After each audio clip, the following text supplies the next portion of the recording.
Bonjour à tous, heureux de vous retrouver pour votre quintet flash du jour. Ce jeudi, c'est la rentrée des classes sur l'hippodrome de Paris-Longchamp à l'occasion du prix de la Reine Marguerite. On va évoluer sur 2250 mètres, ce sera sur la moyenne piste, ça aura son importance. Une épreuve qui s'annonce assez ouverte pour les accessibles. En revanche, concernant les favoris, pour moi, il n'y en a qu'un, une base en béton. On revient dessus tout de suite.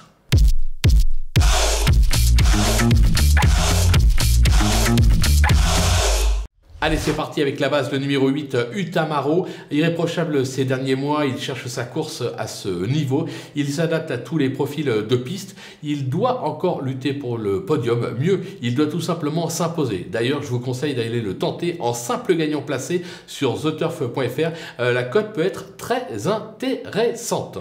Du côté des opposants, le numéro 7, Révolté, elle n'a pas été ridicule à ce niveau dernièrement. La distance devrait logiquement servir ses intérêts sur sa lancée. Elle doit encore pouvoir jouer un beau rôle dans cette épreuve. Le numéro 5, Bazok, qui sait lire et écrire à ce niveau. Elle a déjà brillé sur la moyenne piste, ça a son importance. Correctement traitée au poids, elle peut faire appel de ses derniers échecs. Le numéro 9, Calaconta, qui vient de courir en progrès façon au passage 2 échecs à ce niveau. Maintenant, en 35 de valeur, elle n'a plus de marge. Je fais confiance à Stéphane Pasquier pour en tirer la quintessence et la mener au poteau, comme on dit. Le numéro 2, Benjamin Prince, qui a des titres à ce niveau. Maintenant, je crains un peu la distance limite pour ses aptitudes. Toutefois, en courant à l'économie et en trouvant le bon dos, il est capable de venir grappiller une petite place à l'arrivée. Et enfin, le numéro 11, qui se nomme Miki, voilà longtemps qu'il n'a pas déçu celui-là, excepté à ce niveau, c'était début mai sur l'hippodrome de Lyon-Paris. Lyon-Paris, c'est un tracé un petit peu spécial, ça n'a rien à voir avec Paris-Longchamp. Là, sa forme est sûre. À cette valeur, je pense qu'il faut vraiment le surveiller très sérieusement. Le coup de poker, on le connaît bien, c'est le numéro 10 qui se nomme Garlingari. Il a couru groupe par le passé, mais cela date un petit peu. À 11 ans, il retrouve une valeur presque ridicule en rapport avec sa valeur intrinsèque, justement.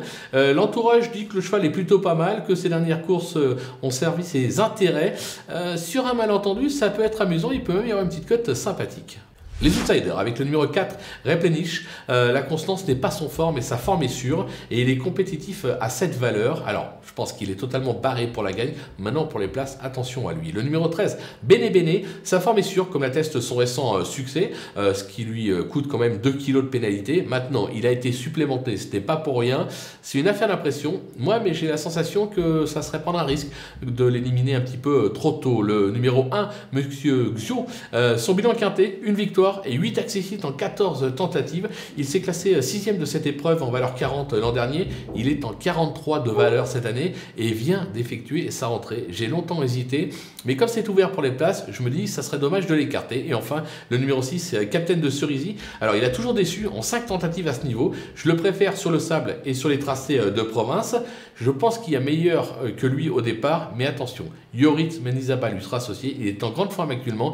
La forme du jockey, parfois, ça peut faire la différence, raison pour laquelle je m'interdis de l'interdire.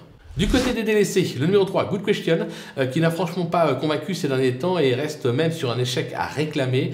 Il n'a jamais scoré à ce niveau, raison pour laquelle je tente l'impasse. Le numéro 4, Sam, il a gagné son quintet début juin, puis pénalisé de 3 kg. Il n'a pas été en mesure de confirmer. Il a conclu 11e de cette épreuve en 2021 en 34 de valeur. Je dis tout simplement non. Le numéro 12, Dreams, qui a échoué lors de son unique tentative à ce niveau. Il est pour moi pris trop en valeur pour espérer jouer un bon rôle ici, raison pour laquelle je l'écarte. Et enfin, le numéro 15, Sir Sparkalock, pardon, pas simple à prononcer. Ses meilleurs perfs ont été enregistrés sur le sable. Cette distance risque de s'avérer le bout du monde pour lui, raison pour laquelle, là aussi, je tente l'impasse. Il faut prendre parfois quelques risques. Voilà, on a fait le tour de cette épreuve, vous l'aurez compris. On a quand même un favori qui s'annonce en béton. On va se quitter bien évidemment avec ma sélection et aussi mes conseils de jeu. Et n'oubliez pas de profiter du petit bonus de bienvenue avec le code promo qui s'affiche en bas de l'écran pour ouvrir un compte sur theturf.fr avec à la clé, pourquoi pas, jusqu'à 250 € de bonus. C'est plutôt intéressant. À vous de voir. Le code promo, c'est FlashTurf.